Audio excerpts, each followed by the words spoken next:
So before we begin, we'll go ahead and just go over some norms. To reduce any kind of feedback or distractions, please ensure that your Zoom account is on mute so that you don't hear any of that feedback. Also, having your camera on is optional, so you don't have to have your camera feed on. And if you have any questions, please place them in the chat, or you can turn your camera on and wave your hand. We'll go ahead and begin now. It is 2 o'clock. Hello, Dr. Aviles. Good afternoon, everyone. I trust everyone is taking care of themselves and their families during these difficult and challenging days. My name is Dr. Nilka Aviles. I'm IDRA's Senior Education Associate and Co-Director of the Department of Ed, Education, Innovation, and Research grant titled Re-Energizing Leadership to Achieve Greater Student Success. This webinar will help educators guide students into selecting one of their journal entries to develop into a personal narrative. Okay, we'd actually like to start with the agenda to give you kind of an overview of what it is we're going to talk about during this webinar. And you can see on the slide a brief list of the topics that we'll cover when we talk about turning a journal entry into a personal narrative. We'll start by inviting you to write. Gerald's going to do that, okay? And then reflect on that writing. Then we'll immediately jump into the goal of this webinar, which is turning a journal entry into a personal narrative. Following looking at characteristics of a personal narrative, we'll see how the ELAR TEKS support writing from kindergarten through 12th grade, that's English 4. Of course, we'll review the writing process and suggest some reading connections to serve as mentor text in crafting a personal narrative. We'll consider topics that would motivate students to write and review teacher expectations. Finally, we'll look at options for publishing the personal narratives. And then lastly, we'll present some professional resources. Of course, we'll end with a question and answer session and give you the opportunity to offer your thoughts as well. Please hold your questions until the end of our presentation. We'll be sure to get to them. Okay. Very good. We look at the invitation to write, and Jeannie and I have presentations. We often ask that it start with the participants writing.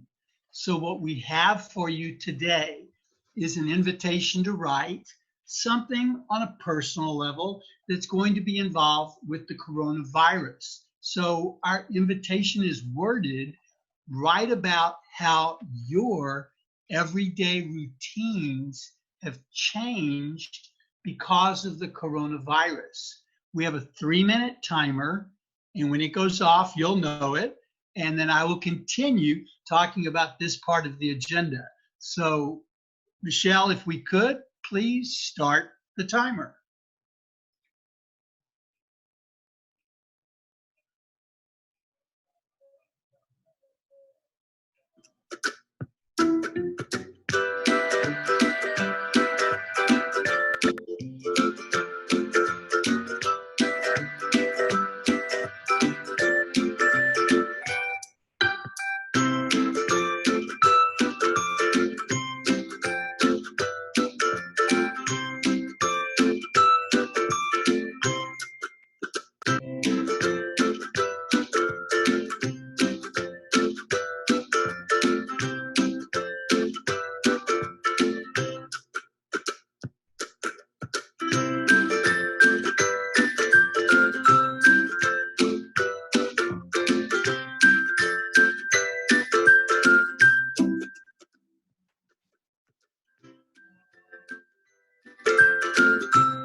Very good. That was our 3-minute time element. Jeannie, could you share what you wrote? Sure. Everything from going to the library and going to church to going to the grocery store has become difficult. The library is closed, grocery stores have reduced hours, and church services have been canceled. I don't see my friends from work and seldom see my neighbors. I have to ensure that I wear a face mask when I need to go out. And that's as far as I got. Very good. And so with my writing, and it was not something written ahead, I assure you, my everyday routines have changed dramatically in the last 7 weeks. I have never spent so much time in my apartment. I hardly go out. And if I need groceries, it takes a preparation period. First list, then the HEB bag, then my mask. The timing was also critical in the beginning when HEB said, not this time of night. So church events aren't happening at all. I do assist at the online services, but it's just not the same. So when we look at what 2 of us have written about, and when we look at writing, everyday routines, coronavirus, those words go together and they definitely give us something to think about. So the same is with our students. We are reflecting in a personal way, and we're looking at how are we coping? How are we feeling? What is something we like or don't like? So that's the activity we gave you to kind of warm things up, and everyone gets to write something and then reflect upon it. Now looking at the next slide, turning a journal entry into a personal narrative. Well, what we're looking at is that's the purpose of a personal narrative, and it could have sprung from something written before. It could have been something that the student writer has a number of entries where they've written. When we look at this, we also know that if some of you were with us last week at webinar number 1, you already wrote a journal entry. And at that time, we talked about that personal reflection. But moving it into a full-length composition, that takes something more. It does give the writer a chance to expand on what's happening in that writer's life. They can share it, we're saying, for future generations. If you are good at keeping journals and keeping them together, your grandchildren, great-grandchildren are going to love the experience of knowing what was life like way back in 2020. So that's one way of sharing. We also are creating a primary source for possible future historical research. And when we look at that primary source, that would be something that has happened at the same time as another event or topic, and someone who lived during that time. So being able to use this gives us purpose in writing that goes beyond just jotting something down. And we've moved from one genre. Child can do some journal writing. They can do some free writing. They can choose what they write about.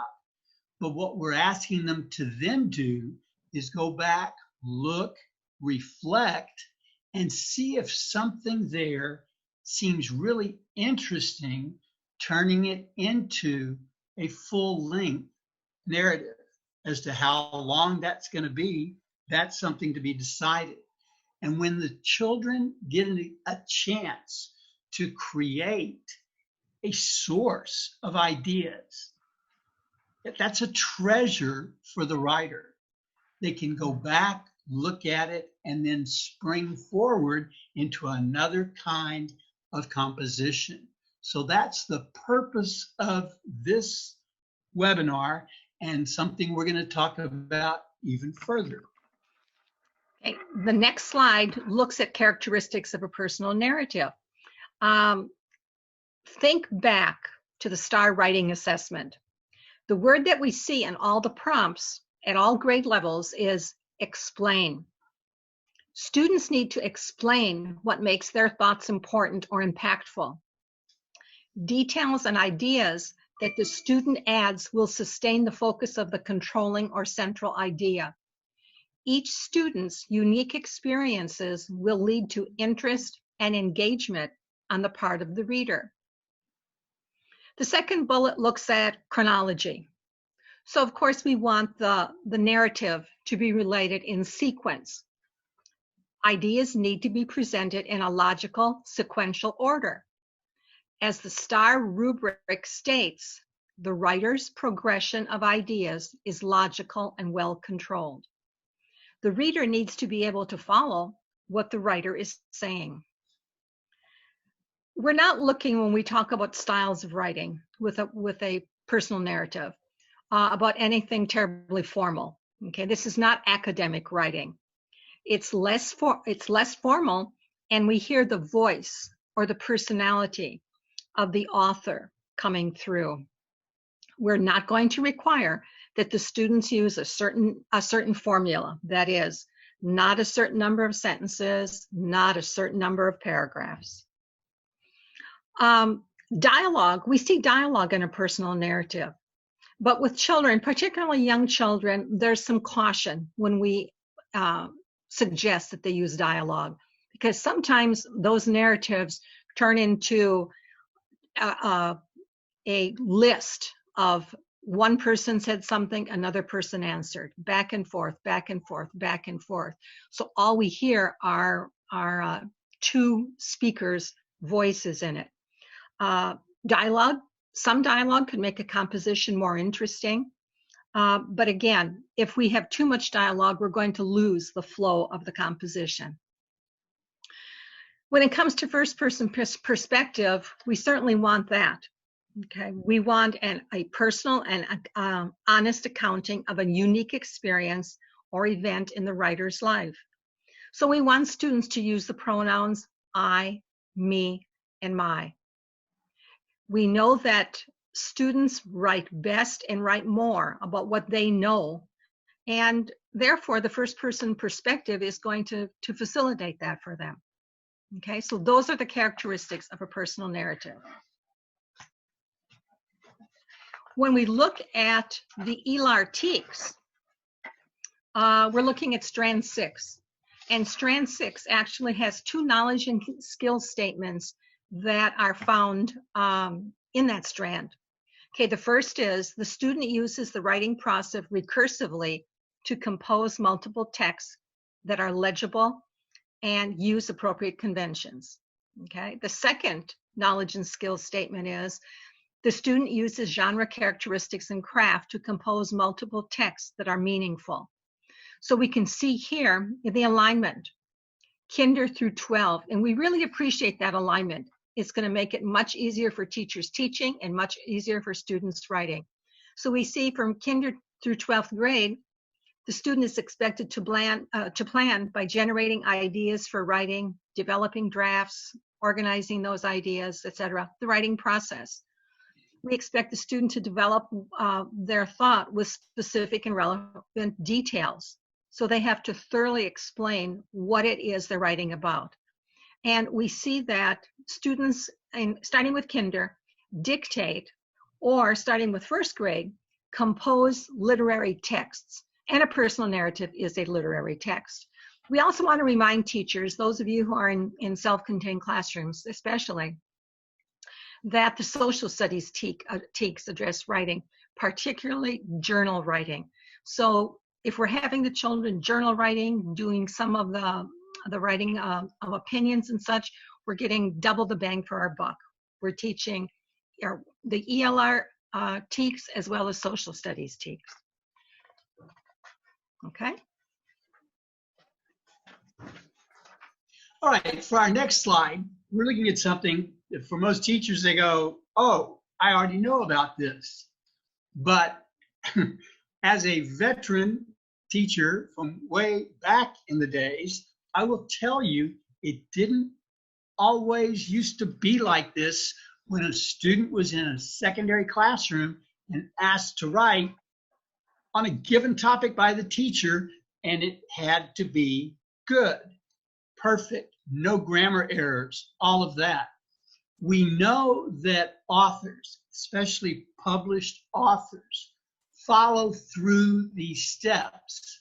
And what I like about where our TEKs say the recursive nature is you may be from I'm thinking about it to I'm going to write something and go back to I'm rethinking what I've been doing. So yes, these 5 steps as they are do not equate into 1 week of a teacher's teaching. In the old days, and I won't say what decade, we had certain administrators that would say, if it's Monday, you're doing pre-writing. If it's Friday, you're ready to publish.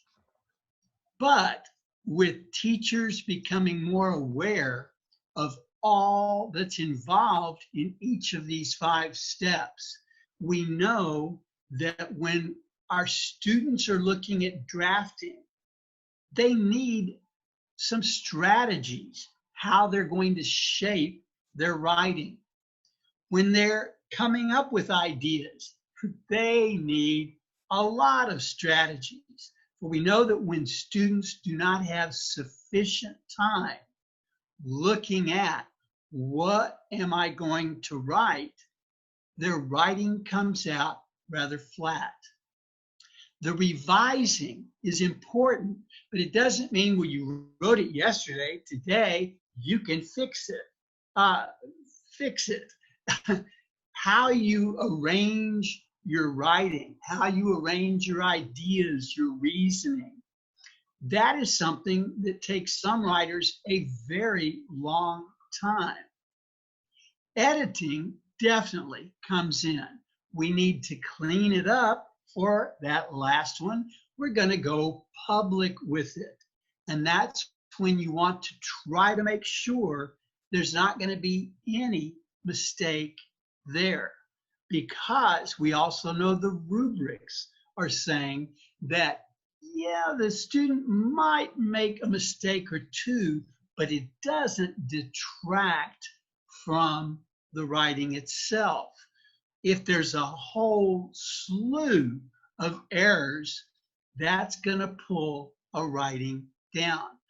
So the writing process, the 5 steps, is not just something that's on a chart on the wall.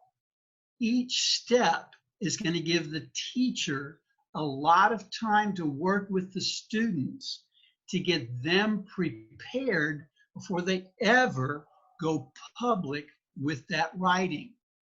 And I know that there's some teachers who have been told you are not to post a student's writing if there's a mistake in it. There are some books that have been published and those mistakes are there. So in the world of writers, we know that yes, this is a process. Yes, you go through it and you circle back and you go forward and you go backwards and then you go again. And sometimes you might even start over. So the writing process should work for our students. Okay. We'd like to share with you some books that we feel are good reading connections for writing a personal narrative. And this list certainly is not a list of the only books that are out there. And Gerald and I would like to kind of mention several of these books. The books vary in levels of sophistication. Some are more appropriate for primary. Others might be more appropriate for middle school or for secondary. So I'll start with A Different Pond.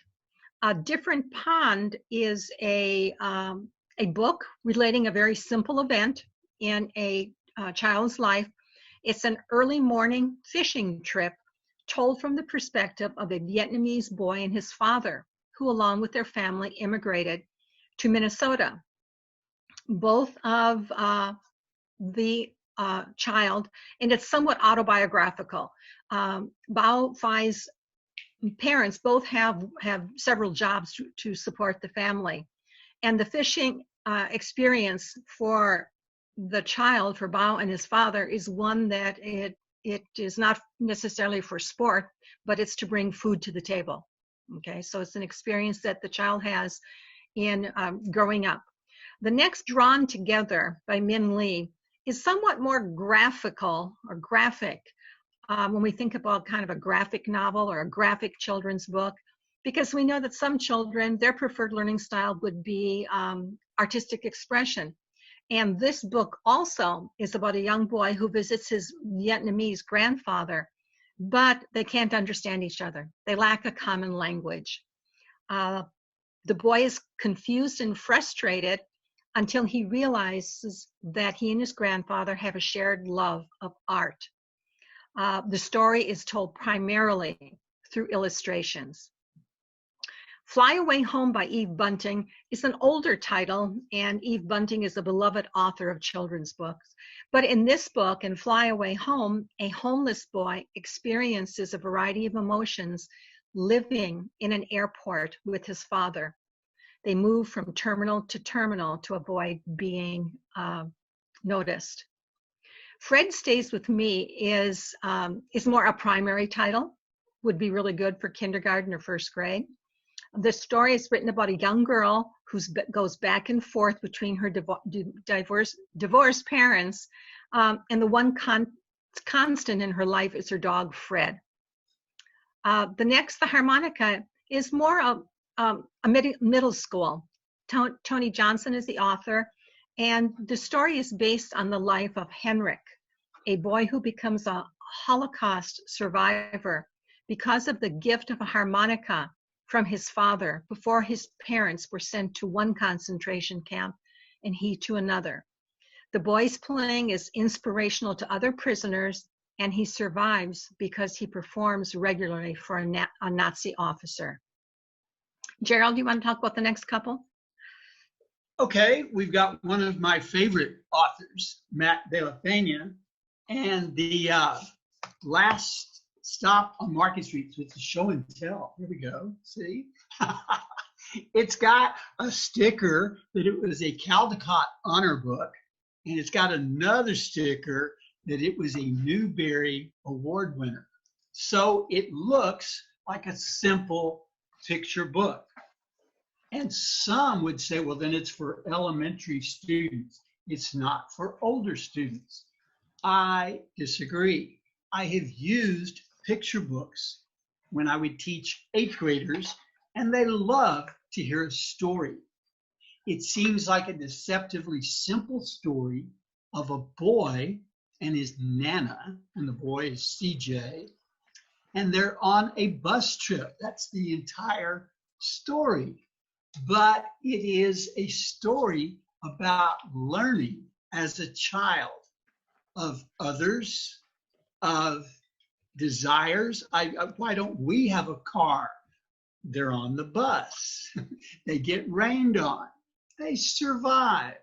And he says, why do we do what we do on Sunday after church? And when you get to the end, they're working in a soup kitchen. So the boy learns, and one of his biggest lessons was from a blind person on a bus who sang beautifully.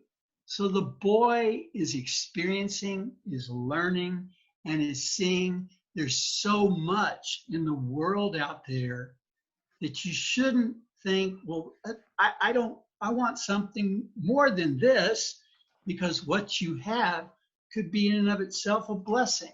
So beautiful book, great to use for any age.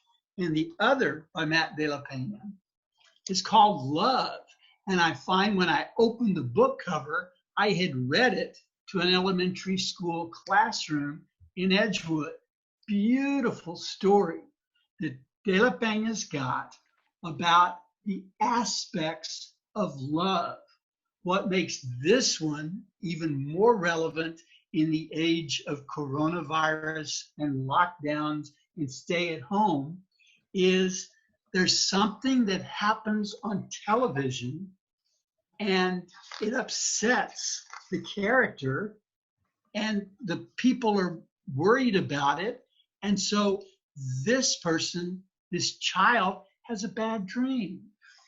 And there's someone there to comfort. And the bad dream is not so horrible. And the child grows. The different aspects of love. And toward the end of the story, there's a young lady who's leaving to go to school, probably college. And the family's there to see her off. And she has so much to look forward to that she takes love with her. Beautiful, beautiful story for all ages. The third one has the trauma of a child whose father is sent to Vietnam. So it's called Year of the Jungle. It's from 2013. And what I really like about it, you learn something from the author. When Jeannie said something autobiographical, you see that this is the author in an outfit that's very much like the main character. The girl is one of 4 children in the family. The father is sent to Vietnam for a year, and she hears he'll be in the jungle. So she thinks it's going to be like her favorite cartoon characters on television. But as she hears more from other people, her thoughts of the jungle become more malevolent. There's something to be feared in the jungle. And toward the end of this 1 year, she sees a TV newscast, and soldiers are lying on the ground and not moving. Her mother turns off the TV. The girl runs to her closet and cries. So father does come back. The girl is so excited, and it gives that warm connection. War can happen, but there's still that warmth and that hope of family. And so, Jeannie, my apologies. I did skip from love to why. I saw that you had out. That's okay. That's okay. Yeah. I'm gonna pick up the 2 that are left. And another one I'd like to talk about is Mango Moon. It is written by Diane de Anda, and it is written in English, but there is a Spanish translation, and it's a pretty good translation. It's told from the perspective of Marisela. Her father faces deportation, creating new challenges for the family. In fact, their whole life becomes upturned.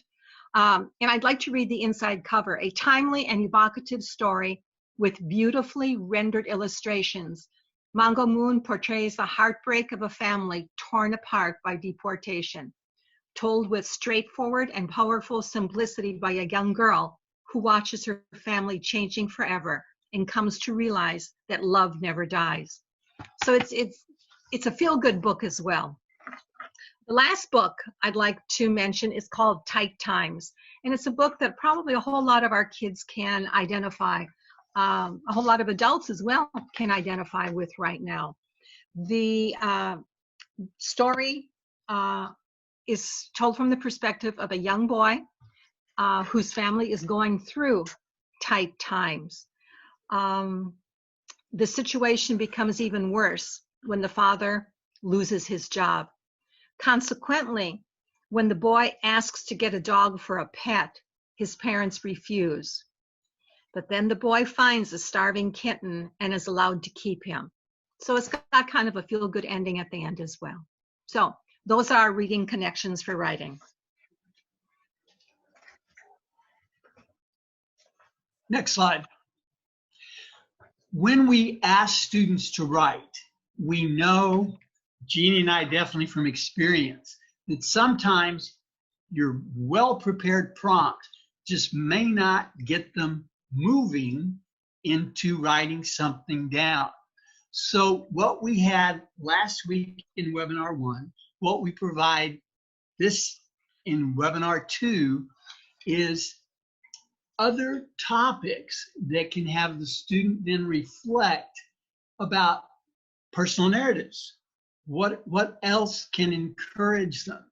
And so how I relax after a long day, any day. And if they're spending so many at home, what do you find relaxing? How do you kind of wind yourself down? The second is also looking at, if you're at home a lot, what are some of your favorite activities? Because what we sometimes realize, it may not be online lessons, but if they're still paying some attention to that, they may have other activities they do during that day. The next is related to closing of schools. And we know that if you ask them to think, what is it that I miss by not seeing my friends every day? And we know that is so important, not only to elementary, middle, high school, and beyond. If you've got your friends, you miss them, and things just don't seem to be right with the world. Then, what I've learned about online lessons. So they've had some experience now with online lessons. They could then write about that, how they work on lessons, what they've changed about themselves and lessons and writing and any studying or listening or whatever it is. Then the next one would be good for any age is, if you are presented with a challenge, how do you overcome that challenge? And we know that staying at home so much, not seeing their friends, not being able to go out as much, definitely is a challenge to a student. The next one is saying, well, now you're reflecting with, there are going to be some stores opening. Okay, so I don't know if we're ready for that. But if you're asking the children, how have you changed during this pandemic? And then what I miss most with school closed. And we know that with many children, it may be that social, emotional connections they draw from teachers, from all their friends, from getting out of the house for a while, going to school for a while, getting to go home, and their world might seem more normal. But what we're being told is, it looks like we're in for a new normal. Okay? Okay, then looking at teacher expectations. And the first bullet, we're looking at expectations as if the teacher is going to videotape herself or himself, because we'd like to see some direct instruction provided. We need to explain to students what our expectations are. And the journaling that we've been talking about may be a little different than the journaling the kids have been used to. And that's okay. That's okay. So when we do our videotaping, we want to do a lot of teacher modeling. Okay, perhaps have an anchor chart created that will guide the children. Kids need to see us writing as well. Okay, we need to write when they write. Just like at the beginning of this webinar, when Gerald issued the invitation to write. You all wrote for 3 minutes, we wrote for 3 minutes. We know that students will be more likely to imitate our behavior, our writing behavior, if they see us modeling. Writing, any kind of writing, is not an easy undertaking. Think alouds. Okay, kids don't always know the degree to which they need to be thinking. when they're reading or when they're writing. As part of our modeling, we need to do think alouds so the students not only see, but also hear and understand our expectations. We may need to think aloud as we try to decide which event we will write about and exactly how we feel about that event. Students may need to see us cross out or start over and to hear us explain why we did that. That's a normal part of writing. Most importantly, we need to remember that telling is not teaching. Students need to see and hear what we want them to do and how to achieve it, because of course we want all students to be successful. I mentioned earlier, students write in the first person. Okay, this again is an honest accounting and reflection of an event or occurrence experienced by that writer.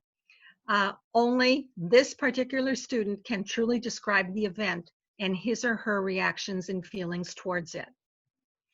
When we look at evaluation, okay, we want children to build their confidence in writing. We don't have to grade every piece that they write. You may want to give a grade for completion or for the degree of reflection that a student has undertaken. You may want to create a basic rubric to evaluate certain aspects of the writing, such as the degree or completeness of that reflection. You might want to have the students complete a checklist for them to review what it is how they think they have completed the different parts of the writing. We also want to give the students an opportunity to share what they've written, perhaps with a family member, or they could share their writing with a small group or with a buddy. With so many uncertainties in the world today, it may bring comfort to a student to know that someone else is feeling the same way that he or she is feeling. Okay. On this one, Jeannie, echoing, okay, now we've gone going public. If we can go back up one, Michelle.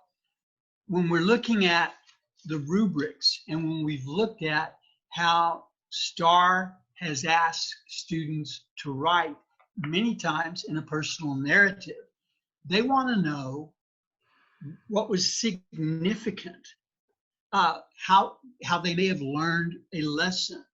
And when we think of reading personal narratives that someone else has written, it's almost that aha moment. And when the students say, well, this was happening to me, and there's nothing there, was something learned. So it's just getting that level of reflection. If the student has experienced it, if there could have been fear, if they've come through it, that is definitely a significant issue. And it adds to their writing and it gets them a better score. Definitely. Thank you for mentioning that. Next slide. Now, when we look about going public, this is also that publishing phase. We would love to see our students submitting online. Sometimes that may not be an option, but there are so many samples on public radio, on television news, BBC America. They're in effect video journals. Someone has experienced and they've said something, done something, and it's relevant and it definitely touches the listener. So there are levels online that could welcome students' writings. When you write and you got it and it's contained in the notebook, we want to go beyond that. So what we're trying to ask is to encourage, what about you could even combine student writings into a class or a school's anthology, if it's their experiences, and think about the impact that would make on the parents who may have been pulling out their hair with how long those students had been staying at home during the spring. And if they've written something poignant, that's going to be worth all the online submissions. It is a way of going public. Jeannie had mentioned earlier that the drawing of something could also relate the experience. And it could be the student could draw and then tell what's in the drawing. Mm-hmm. How does this relate to what has happened to the student? So you've got the graphic and artistic, and illustrating their writings could definitely enhance that writing. The artifacts would be if the child were able to collect some tidbit, an object that reminds them of something in their narrative, something that shows that something has been learned, that knowledge is definitely gained, that they've become more mature in themselves. That would be something that would be wonderful in a presentation, and the student could accompany it, even if it's the mask they wore. That's an artifact. Sure. The audio video, I think that could be fascinating, because I know there are students that may want to read their narrative and be filmed. And then you've got a beautiful primary source that has the writer and the writer's experience. And it goes beyond just their one writing. The dictation is going to be for those very young who still have stories to tell. They could dictate to a member of the family, and that in and of itself would be going public.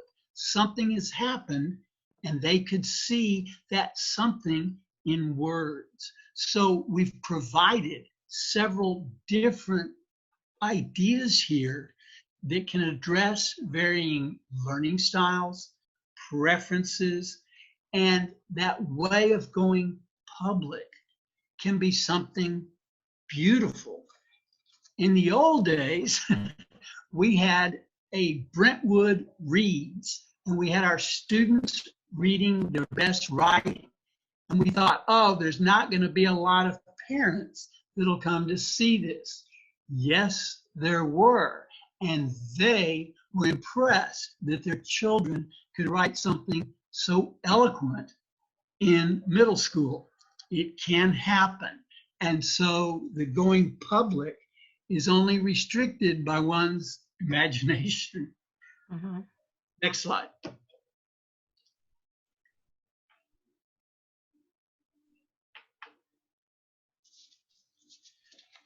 Our professional resources, and it seems, if I can get my cards straight here, just today, 2 of these have sent me ideas online, emails, the ELAR brief, Smart Brief, which is down there by National Council of Teachers of English. They're offering free remote learning resources. Sounds fascinating. Then the ASCD Smart Brief today is saying free tools featuring learning games for math teachers.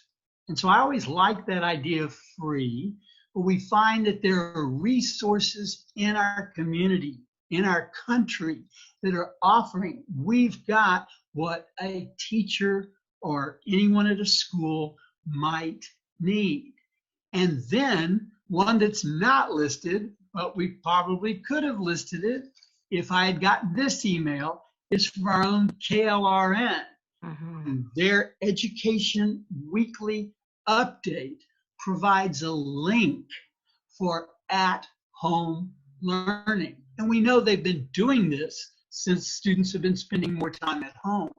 But when we look at these, and mentioning earlier about those who have those journals people they've come to interview. They've gone back to interview them again. Definitely with BBC America. New York Times has done some wonderful writings about people's experiences. And so from this, professional resources, I would know that this could be twice as long if everyone collaborated and said, oh, don't forget about, but these are what we're offering. And then what we've talked about in the writing process.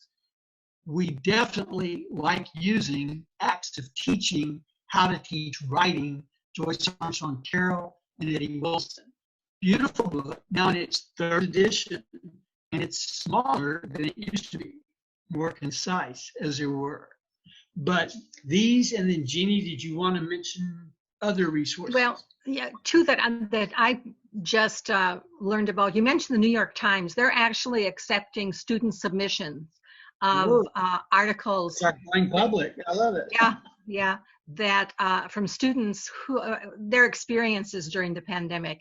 The other is an opportunity that PBS and ASCD are collaborating on, and they're also looking for student submissions of experiences, and they have a particular question that they want students to answer or to speak to write to. And I'm sorry, I don't remember it right now, but I'm sure if we Google PBS and ASCD writing topic, we would get it. But that just came across my computer just a little bit ago. But those are great resources, and just like you said, KLRN. Definitely. Good. Okay. Beautiful. Great.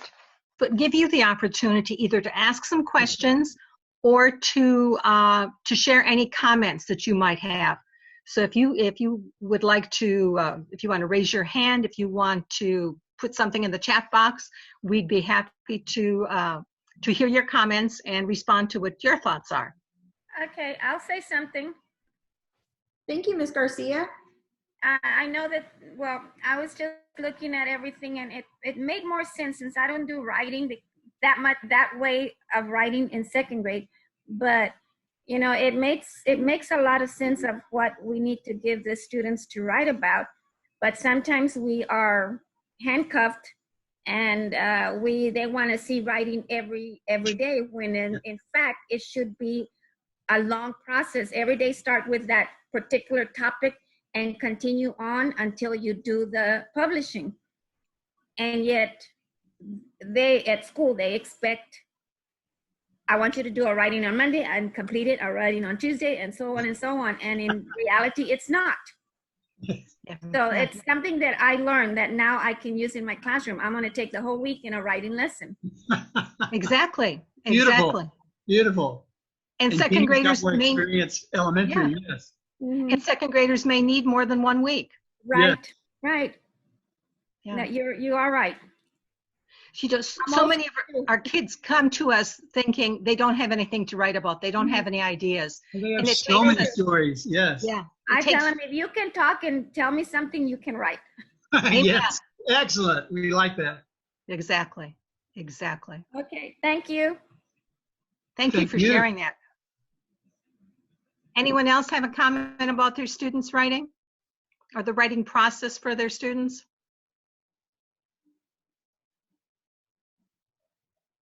Hey guys, can you hear me? This is Mr. Harris. Yes. Hello. How are you? Very good. I love the presentation. I got most of it, 3/4 of it. And also we have you guys tomorrow. But the one thing I wanted to say is I normally start my year with memoir writing or autobiographical writing. But what I noticed is when we shift into this expository writing, which is star-based, the authenticity of the student writing, it goes out the window. They forget how to form sentences. And so how can we capture and maintain, it's just my thought bubble right now from this presentation, the same excitement that they get when they're writing about personal experiences, but when we shift into another genre, how do we maintain that and keep it authentic and fresh and exciting and inviting for our students? Okay. You want to speak to the first chair? I was going to say, first, I would remind the student while they're enjoying writing something that happened to them, that they could then shape that into a test writing, not saying this is precursor to that, but, and then tell them the more you put yourself into the writing, the more interesting it becomes. And when you say there's been a significance, or this is why I chose what I chose to write about on something that's called expository, the student should realize they're the same person. Yeah. And the same person can do both. And then when they add themselves into it, it becomes much better writing, even if it's a test prep. I'm saying that. Yeah, Jeannie, go ahead. Yeah, I agree with you. There are some teachers out there, and of course, none of you who are participating in this webinar would be one of these teachers, but some teachers tell the kids, well, just make up. Make it up. Don't make Okay. it up.